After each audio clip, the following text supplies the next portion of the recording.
Bora, pessoal, Thales Veríssimo Lima, e vamos para aquele nosso bate-papo quase diário do trajeto do trabalho, onde a gente fala sobre um assunto que está rodando na mídia, um assunto relevante, uma reflexão, como é o caso de hoje.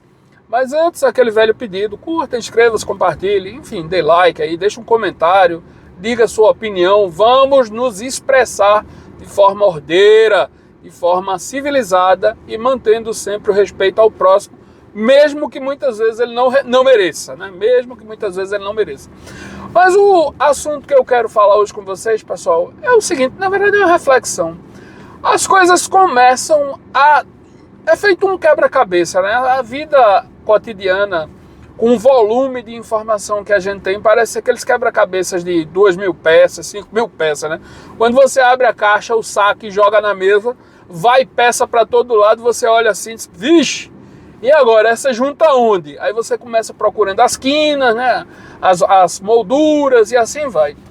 Pois bem, todo mundo, isso é senso pacífico, senso comum, não concorda, recrimina e repreende veementemente a baderna que houve lá no 8 de janeiro.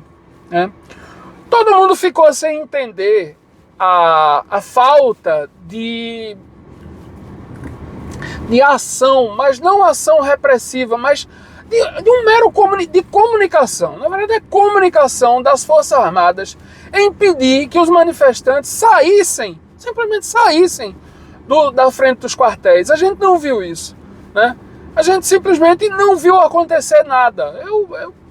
Eu lembro, isso foi há 2 anos, 1 ano e meio, né?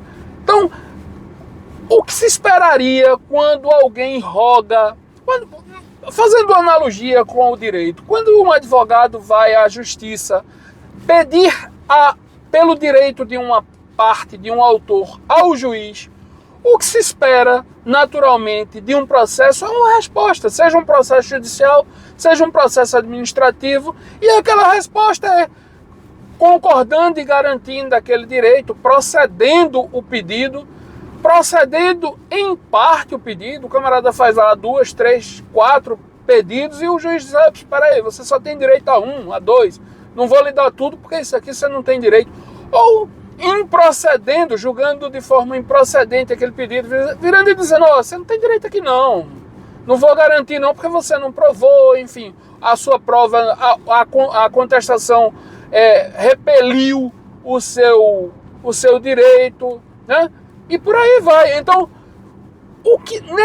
nessa situação das Forças Armadas, dos manifestantes lá na frente dos quartéis, o que a gente não viu foi uma resposta das Forças Armadas. A gente não viu, né? O povo ficou lá clamando: ai meu Deus, salve o Brasil, não sei o quê, orando e cantando e tudo mais, acampado, e não houve qualquer resposta.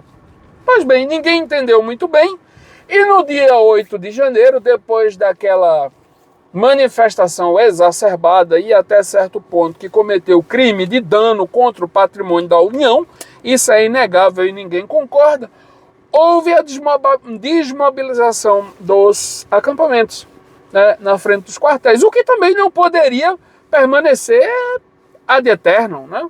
Inclusive, como disse, sem resposta nenhuma, porque o que deveria, a meu ver, ter acontecido era o Exército dizer: olha, nós, como agora foi julgado, inclusive pelo STF, não somos poder moderador, não vamos intervir. Como eu já cansei de dizer, o problema, se há algum problema, foi criado pela política, e por meio da política, a população civil tem que corrigir os problemas que foram criados.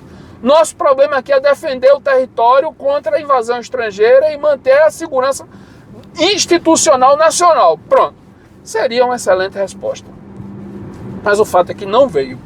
Pois bem, depois daquela manifestação de 8 de janeiro, o que se vê é uma repressão à ideia de manifestar-se de forma feroz. E por que é feroz? Porque as penas, em razão dos danos, eu acredito que seja pacífico também, tal qual ninguém concorda que deveria ter havido dano, mas que essas penas são extremadas. Inclusive, há penas que digo as condenações de 15 anos, 17 anos e por aí vai. são extremadas pelo dano que foi causado. Não houve a perda de nenhuma vida para se ter uma pena tão pesada, até inclusive superior ao homicídio culposo, né? Não há uma doutrina, uma corrente muito forte que defende que não se pode abolir o Estado Democrático de Direito, como é o tipo penal que está sendo atribuída às penas. A conduta penal daquelas pessoas é de tentativa de abolição do Estado Democrático de Direito de forma violenta. Não se pode, há essa corrente de que não se pode prever tipificar aquela conduta com essa pena, porque não havia força capaz de impor essa abolição. E menos ainda, não havia quem pudesse substituir o Estado que fosse derrogado em razão daquela situação, daquela manifestação. Ou seja, não haveria uma outra cabeça para se colocar no lugar. E pelo que eu já entendi, inclusive, essa manifestação, esse ponto, foi defendido, inclusive, pelo excelentíssimo ministro Gilmar Mendes numa palestra lá em Portugal. O que me causa espécie, quando ele defende essa tese num território alienígena, e aí eu vi o ministro Alexandre falar nisso, mas realmente a doutrina usa esse verbo, essa expressão, para se referir a um direito extraterritorial, um direito alienígena, uma pessoa alienígena, né? Então, não se pode defender uma posição em um território alienígena lá em Portugal, inclusive com essa velocidade de comunicação, e no Brasil, em território nacional, se defendeu outra tese, né? Eu acho que carece de coerência. Mas por que isso tudo, pessoal? Esse preâmbulo todo? Bem, como eu disse outro dia, o sistema vai começar a reagir e, a meu ver, é o que já está fazendo agora.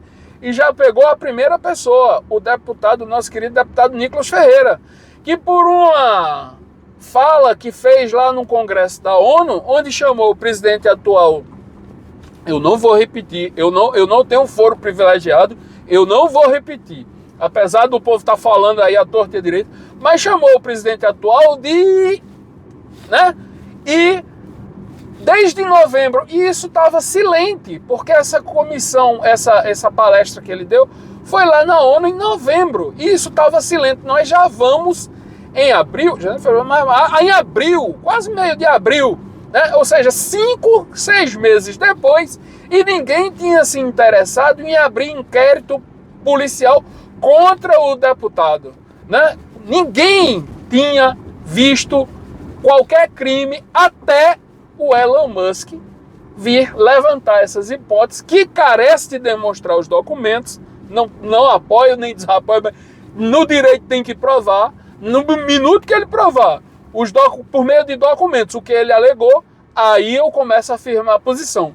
Por enquanto eu estou só observando, como eu disse, as fichas apostaria que ele tem esses documentos, porque senão a credibilidade vai de ralo abaixo, né? Não vai ter mais credibilidade, isso provavelmente vai ter reflexo econômico. E alguns bilhões serão evaporados se ele não tivesse esses documentos, por isso que eu aposto que tem, né? Ele não é tão irresponsável assim, porque poderia ser, inclusive, penalizado lá no país dele, nos Estados Unidos. Mas o fato é que esses movimentos em ir discursar no exterior, em território alienígena, né? E esse flagrante apoio a acusação feita por Elon Musk e prováveis documentos que venham a surgir, de fato, já estão rendendo algum aperto, alguma repressão interna.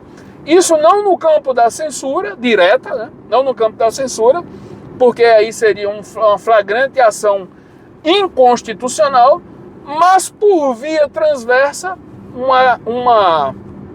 eu não vou chamar de agressão, senão o ministro vai dizer que não está agredindo ninguém, né? Mas uma certa calibrada para o lado mais coercitivo, para que essas condutas não sejam replicadas e repetidas por outros deputados. Tal qual, e aí foi por isso que eu fiz aquele preâmbulo todo, tal qual as penas exasperadas para a conduta dos civis que se manifestaram e depredaram o patrimônio público, que certamente deveriam ser punidos com penas adequadas. Então, essa majoração de penas, a meu ver, inclusive escapando, claro que eu não sou julgador, né? Quem sou eu para me imiscuir avaliar a quantidade, a dosimetria da pena atribuída por um ministro do Supremo? Quem sou eu? Eu sou um mero advogado aqui de Recife, né? Então, quem sou eu para avaliar isso? Mas o fato é que parece se formar um senso comum de que essas penas elas são um pouco altas e está vindo à luz recentemente o motivo. E simplesmente me parece que é tentar criar um certo freio para que essas condutas não sejam repetidas, assim como no 8 de janeiro. Então, pessoal, aquelas penas pesadas agora parecem, do 8 de janeiro, né, parecem fazer sentido, né? O quebra-cabeça vai se montando aos poucos. E a mim me parece que é meramente a título de exemplo, né, para que ninguém repita, ou pelo menos ninguém da direita, porque eu já vi manifestação da esquerda lá na esplanada dos ministérios ali em Brasília de tocar terror, de botar fogo em ministério e em carro caro, inclusive. Eu acho que as imagens, se procurar, tá aí no YouTube.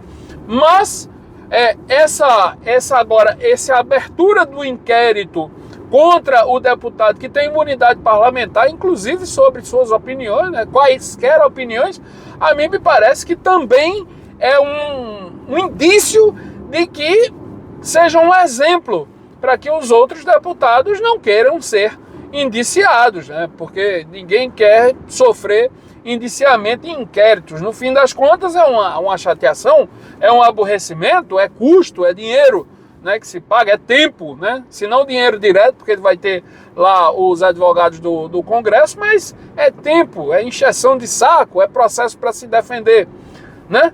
Então, a mim me parece que o sistema, como disse outro dia, começa a reagir. E aí, meus amigos, só Deus sabe o que vem. Porque se por um lado existe o rigor e o peso da justiça, por outro, agora existe um bilionário reconhecido mundialmente que apontou talvez alguns indícios de irregularidades. E a mim me vem uma outra pergunta, mas para outro vídeo. Se essas irregularidades realmente existiram no X, no X, do Twitter, talvez possa ter existido também em outras plataformas, né? No Instagram, no Facebook, no YouTube. Será que existiu também? Vai saber, né? Será que os bilionários dessas plataformas Mark Zuckerberg, será que ele vai falar alguma coisa para nós também? Ou dizer que não houve nada lá na plataforma dele, no Face, no Instagram? É isso. Para mais vídeos como esse, inscreva-se no canal. Um abraço, tchau!